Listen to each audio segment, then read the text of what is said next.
You're listening to the Otis Jiry channel.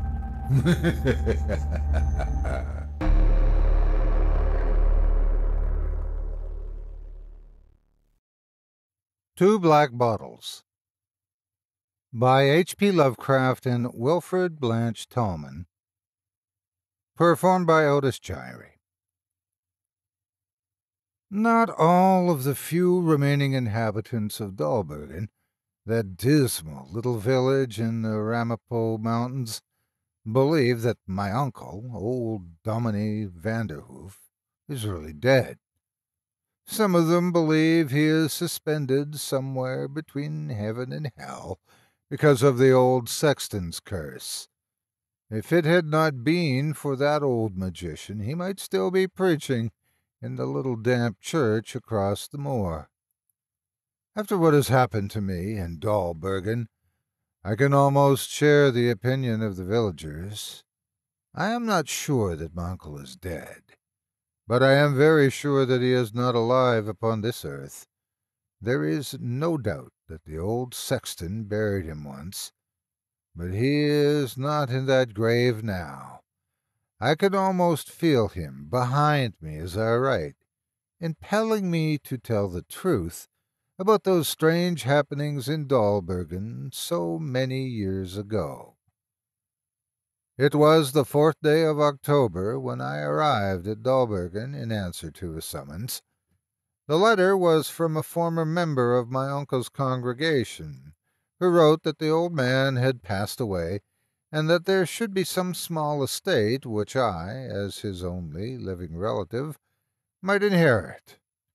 Having reached the secluded little hamlet by wearying series of changes on branch railways, I found my way to the grocery store of Mark Haynes, writer of the letter, and he, leading me into a stuffy back room, told me a peculiar tale concerning Dominie Vanderhoof's death.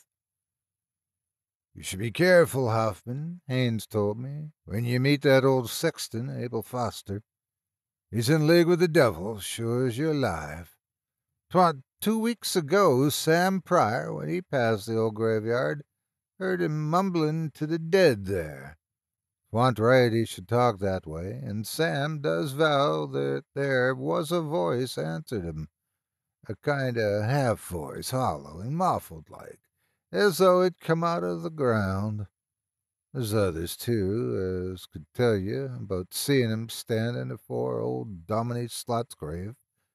That one right agin the church wall, wringing his hand and talking to the moss on the tombstone, as though it was old Dominie himself. Old Foster, Haynes said, had come to Dahlbergen about 10 years before, and had been immediately engulfed by Vanderhoof to take care of the damp stone church at which most of the villagers worshipped. No one but Vanderhoof seemed to like him, for his presence brought a suggestion almost of the uncanny. He would sometimes stand by the door when the people came to church, and the men would coldly return his servile bow, while the women rushed past in haste, holding their skirts aside to avoid touching him. He could be seen on weekdays cutting the grass in the cemetery and tending the flowers around the graves, now and then crooning and muttering to himself, and few failed to notice the particular attention he paid to the grave of the Reverend Guillaume Slot, first pastor of the church in 1701. It was not long after Foster's establishment as a village fixture that disaster began to lower. First came the failure of the mountain mine where most of the men worked. The vein of iron had given out, and many of the people moved away to better localities, while those who had large holdings of land in the vicinity took to farming and managed to wrest a meager living from the rocky hillsides.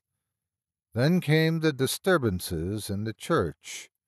It was whispered about that the Reverend Johannes Vanderhoof had made a compact with the devil, and was preaching his word in the house of God. His sermons had become weird and grotesque, redolent with sinister things which the ignorant people of Dahlbergen did not understand. He transported them back over ages of fear and superstition to regions of hideous, unseen spirits, and peopled their fancy with night-haunting ghouls. One by one the congregation dwindled, while the elders and deacons vainly pleaded with Vanderhoof to change the subject of his sermons. Though the old man continually promised to comply, he seemed to be enthralled by some higher power which forced him to do its will. A giant in stature, Johannes Vanderhoof was known to be weak and timid at heart. Yet, even when threatened with expulsion, he continued his eerie sermons until scarcely a handful of people remained to listen to him on Sunday morning. Because of weak finances, it was found impossible to call a new pastor, and before long not one of the villagers dared venture near the church or the parsonage which adjoined it. Everywhere there was fear of those spectral wraiths, with whom Vanderhoof was apparently in league. My uncle, Mark Haynes, told me he had continued to live in the parsonage because there was no one with sufficient courage to tell him to move out of it. No one ever saw him again, but lights were visible in the parsonage at night, and were even glimpsed in the church from time to time. It was whispered about town that Vanderhoof preached regularly in the church every Sunday morning, unaware that his congregation was no longer there to listen. He only had the old sexton, who lived in the basement of the church, to take care of him, and Foster made a weekly visit to what remained of the business section of the village to buy provisions.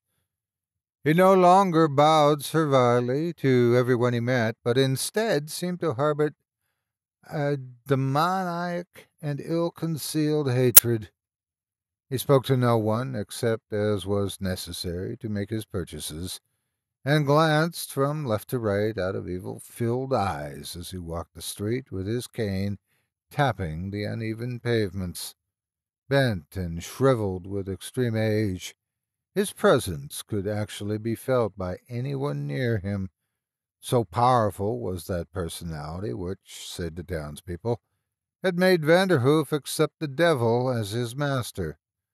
No person in Dahlbergen doubted that Abel Foster was at the bottom of all the town's ill luck, but no one dared lift a finger against him, or could even approach him without a tremor of fear. His name, as well as Vanderhoof's, was never mentioned aloud. Whenever the matter of the church across the moor was discussed, it was in whispers, and if the conversation chanced to be nocturnal, the whisperers would keep glancing over their shoulders to make sure that nothing shapeless or sinister crept out of the darkness to bear witness to their words. The churchyard continued to be kept just as green and beautiful as when the church was in use, and the flowers near the graves in the cemetery were tended just as carefully as in times gone by. The old sexton could occasionally be seen working there, as if still being paid for his services, and those who dared venture near said that he maintained a continual conversation with the devil, and with those spirits which lurked within the graveyard walls.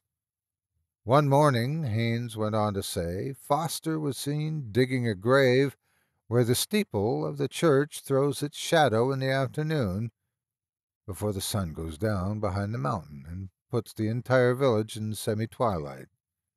Later, the church bell, silent for months, tolled solemnly for half an hour, and at sundown those who were watching from a distance saw Foster bring a coffin from the parsonage on a wheelbarrow, dump it into the grave with slender ceremony, and replace the earth in the hole. The sexton came to the village the next morning, ahead of his usual weekly schedule, and in much better spirits than was customary.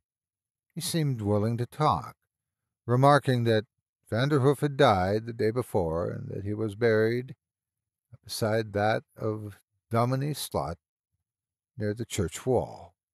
He smiled from time to time, and rubbed his hands in an untimely and unaccountable glee. It was apparent that he took a perverse and diabolic delight in Vanderhoof's death. The villagers were conscious of an uncanniness in their presence, and avoided him as much as they could. With Vanderhoof gone, they felt more insecure than ever, for the old sexton was now free to cast his worst spells over the town from the church across the moor. Muttering something in a tongue which no one understood, Foster made his way back along the road over the swamp. It was then, it seems, that Mark Haines remembered having heard Dominie Vanderhoof speak of me as his nephew. Haines accordingly sent for me, in the hope that I might know something which would clear up the mystery of my uncle's last years. I assured my summoner, however, that I knew nothing about my uncle or his past, except that my mother had mentioned him as a man of gigantic physique, but with little courage or power of will. Having heard all that Haines had to tell me, I lowered the front legs of my chair to the floor and looked at my watch. It was late afternoon. "How far is it out to the church?" I inquired. "Think I can make it before sunset?" "Sure, lad. You ain't going out there tonight, not to that place." The old man trembled noticeably in every limb, and half rose from his chair, stretching out a lean, detaining hand. "Why, it's plumb foolishness!" he exclaimed. I laughed aside his fears and informed him that, come what may, I was determined to see the old sexton that evening and get the whole matter over with as soon as possible. I did not intend to accept the superstitions of ignorant country folk as truth, for I was concerned that all I had just heard was merely a chain of events which, the over-imaginative people of Dahlbergen had happened to link with their ill luck. I felt no sense of fear or horror whatever. Seeing that I was determined to reach my uncle's house before nightfall, Haines ushered me out of his office and reluctantly gave me the few required directions, pleading from time to time that I change my mind. He took my left hand when I left, as though he'd never expected to see me again. "Take care, that old devil, Foster. Don't get ye," he warned again and again. "I wouldn't go near him after dark for love nor money. No, sirree." He re-entered his store, solemnly shaking his head while I set out along a road leading to the outskirts of town. I had barely walked 2 minutes before I sighted the moor of which Haines had spoken. The road, flanked by a whitewashed fence, passed over the great swamp, which was overgrown with clumps of underbrush, dipping down into the dank, slimy ooze. An odor of deadness and decay filled the air, and even in the sunlit afternoon wisps of vapor could be seen rising from the unhealthful spot. On the opposite side of the moor I turned sharply to the left as I had been directed, branching from the main road. There were several houses in the vicinity. I noticed houses which were scarcely more than huts, reflecting the extreme poverty of their owners. The road here passed under the drooping branches of enormous willows, which almost completely shut out the rays of the sun. The miasmal odor of the swamp was still in my nostrils, and the air was damp and chilly. I hurried my pace to get out of that dismal tunnel as soon as possible.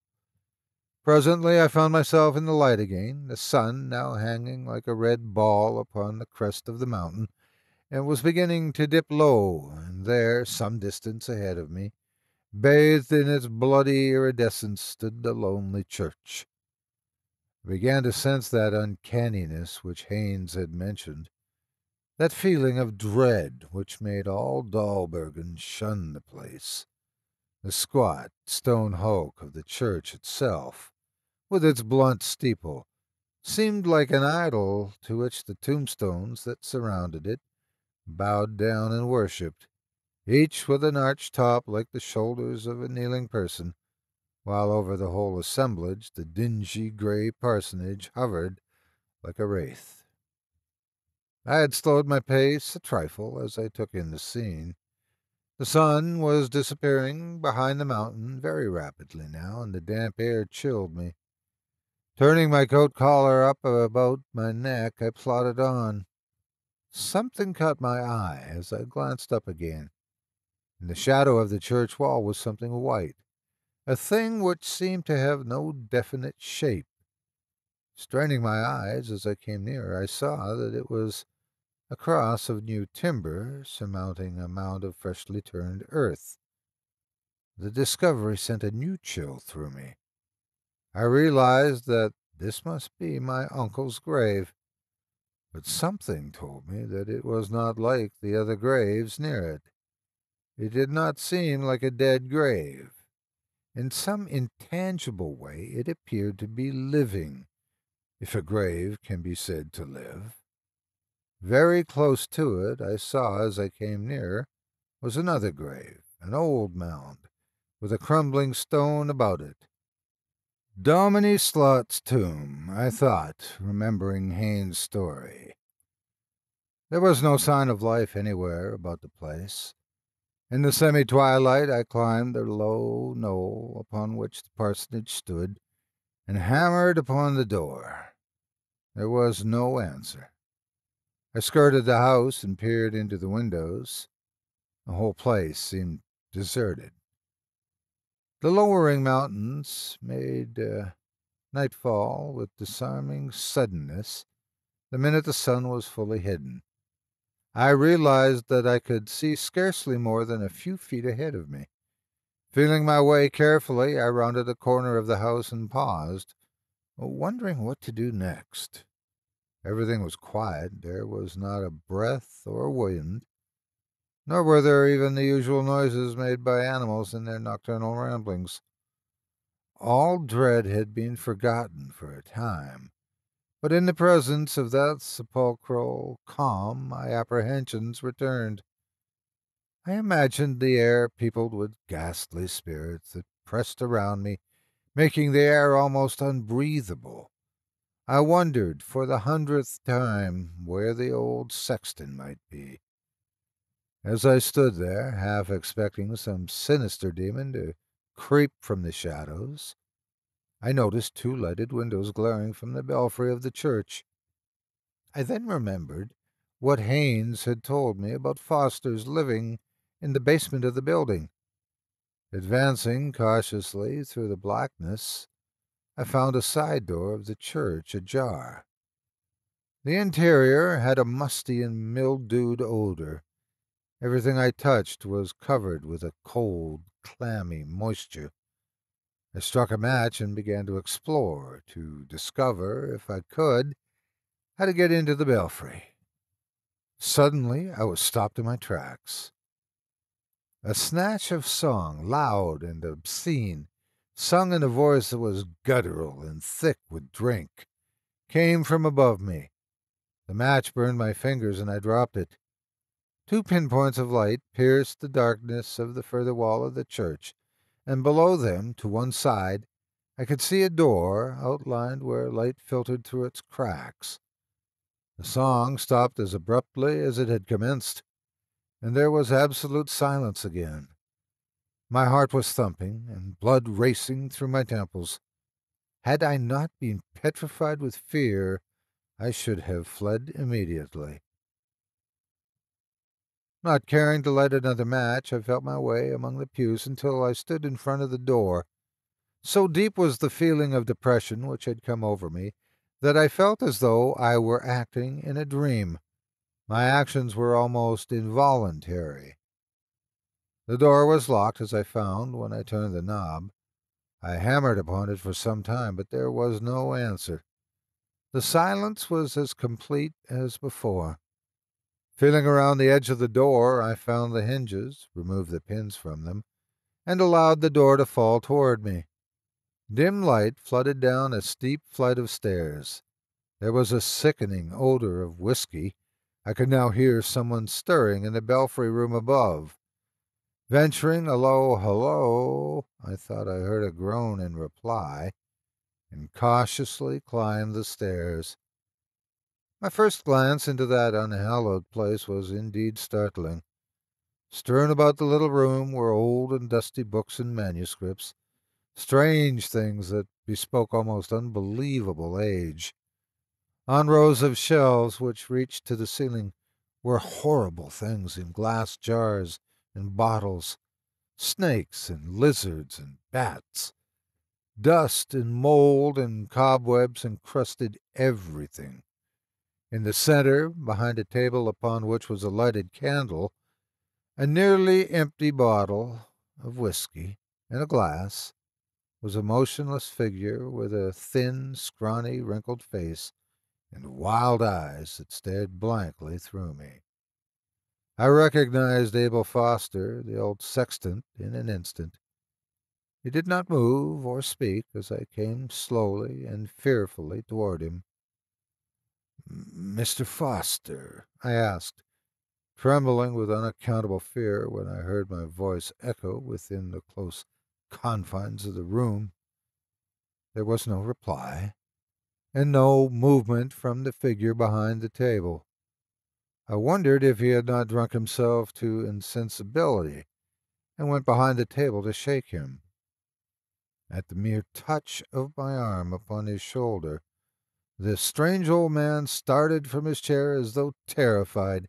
His eyes, still having in them that same blank stare, were fixed upon me.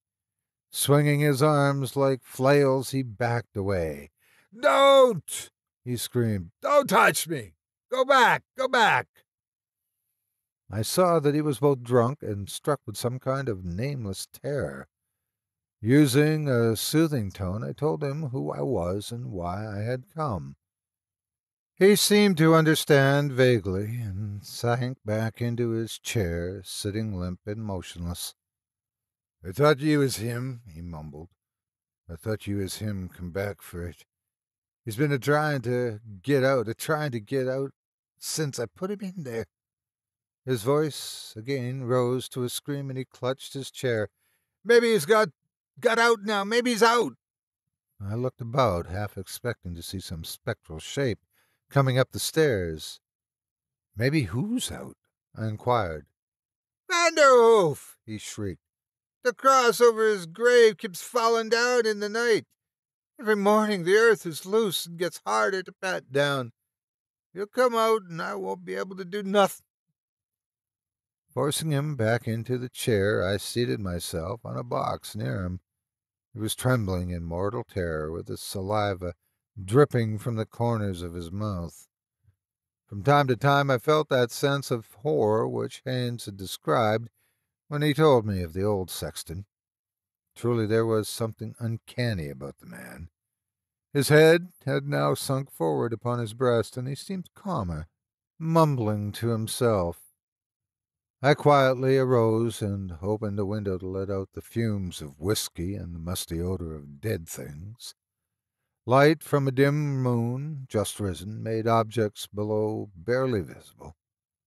I could just see Dominie Vanderhoof's grave from my position in the belfry, and blinked my eyes as I gazed at it. That cross was tilted. I remembered it had been vertical an hour ago. Fear took possession of me again. I turned quickly. Foster sat in his chair, watching me. His glance was saner than before. "So ye's Vanderhoof's nephew," he mumbled in a nasal tone. "Well, ye might's well know it all. He'll be back arter me afore long, he will. Just as soon as he can get out o' that there grave. Ye might's well know all about it now." His terror appeared to have left him.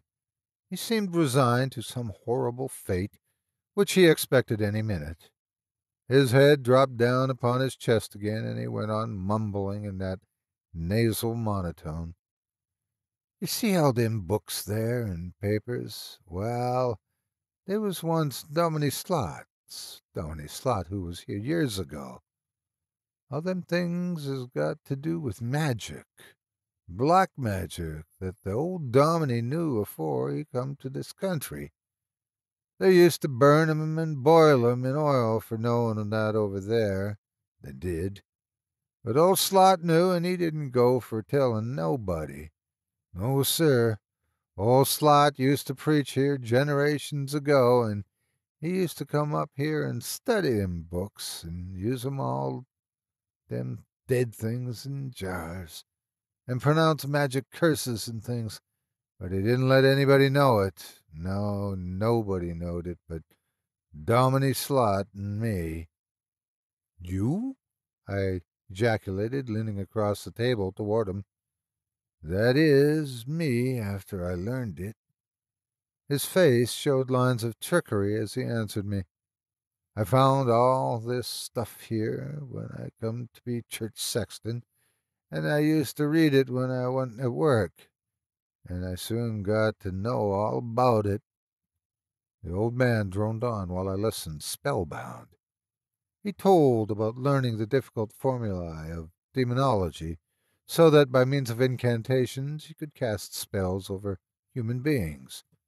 He had performed horrible occult rites of his hellish creed, calling down anathema upon the town and its inhabitants. Crazed by his desires, he tried to bring the church under his spell, but the power of God was too strong. Finding Johannes Vanderhoof very weak-willed, he bewitched him so that he preached strange and mystic sermons which struck fear into the simple hearts of the country folk. From his position in the belfry room, he said, behind a painting of the Temptation of Christ which adorned the rear wall of the church, he would glare at Vanderhoof while he was preaching, through holes which were the eyes of the devil in the picture. Terrified by the uncanny things which were happening in their midst, the congregation left one by one, and Foster was able to do what he pleased with the church and with Vanderhoof. But what did you do with him? I asked in a hollow voice as the old sexton paused in his confession. He burst into a cackle of laughter, throwing his head back in drunken glee. I took his soul, he howled in a tone that set me trembling. I took his soul and put it in a bottle, in a little black bottle, and I buried him. But he ain't got his soul, and he can't go neither to heaven nor to hell. But he's a-comin' back after it. He's a-tryin' to get out of his grave now. I can hear him pushin' his way up through the ground. He's that strong. As the old man had proceeded with his story, I had become more and more convinced that he must be telling me the truth and not merely gibbering in drunkenness. Every detail fit what Haynes told me. Fear was growing upon me by degrees. With the old wizard now shouting the demoniac laughter, I was tempted to bolt down the narrow stairway and leave that accursed neighborhood. To calm myself, I rose and again looked out the window. My eyes nearly started from their sockets when I saw the cross above Vanderhoof's grave had fallen precipitably since I had last looked at it. It was now tilted at an angle of 45 degrees. Can't we dig up Vanderhoof and restore his soul? I asked almost breathlessly, feeling that something must be done in a hurry. The old man rose from his chair in terror. No, no, no, he screamed. He'd kill me. I forgot the formula, and if he gets out, he'll be alive without his soul. He'll kill both of us. Where is the bottle that contains his soul? I asked, advancing threateningly toward him. I felt that some ghastly thing was about to happen, which I must do all in my power to prevent. Oh, I won't tell ye, ye young whelp, he snarled. I felt, rather than saw, a queer light in his eyes as he backed into a corner. And don't ye touch me either, or you'll wish ye hadn't. I moved a step forward, noticing that on a low stool behind him there were 2 black bottles. Foster muttered some peculiar words in a low, sing-song voice. Everything began to turn gray before my eyes, and something within me seemed to be dragged upward, trying to get out of my throat. I felt my knees became weak. Lurching forward, I caught the old sexton by the throat and with my free arm reached for the bottles on the stool. But the old man fell backward, striking the stool with his foot, and one bottle fell to the floor as I snatched the other. There was a flash of blue flame, and a sulphurous smell filled the room. From the little heaps of broken glass a white vapor rose, and followed the draught out the window. "Curse ye, you rascal!" sounded a voice that seemed faint and far away. Foster, who I had released when the bottle broke, was crouching against the wall, looking smaller and more shriveled than before. His face was slowly turning greenish black. "Curse ye!" said the voice again, hardly sounding as though it came from his lips. "I'm done for. That one in there was mine. Dominie Slot took it out 200 years ago." He slid slowly toward the floor, gazing at me with hatred in his eyes that were rapidly dimming. His flesh changed from white to black and then to yellow. I saw with horror that his body seemed to be crumbling away and his clothing falling into limp folds. The bottle in my hand was growing warm. I glanced at it fearfully. It glowed with a faint phosphorescence. Stiff with fright, I set it upon the table but could not keep my eyes from it. There was an ominous moment of silence as its glow became brighter, and then there came distinctly to my ears the sound of sliding earth. Gasping for breath, I looked out of the window. The moon was now well up in the sky, and by its light I could see that the fresh cross above Vanderhoof's grave had completely fallen. Once again there came the sound of trickling gravel, and no longer able to control myself, I stumbled down the stairs and found my way out of doors.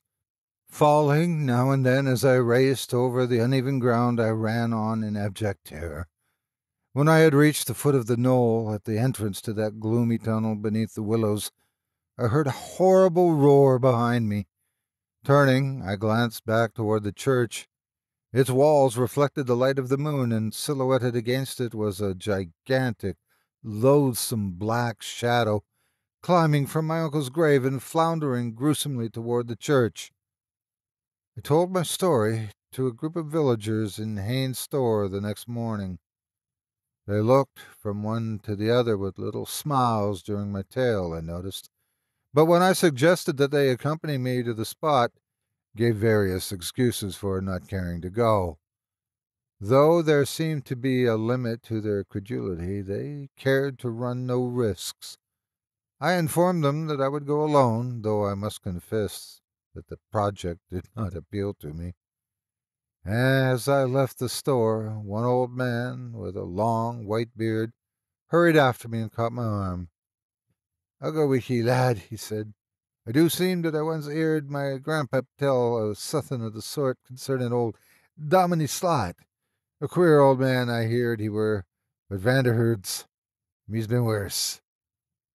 Dominie Vanderhoof's grave was open and deserted when we arrived. Of course, it could have been grave robbers, the two of us agreed, and yet.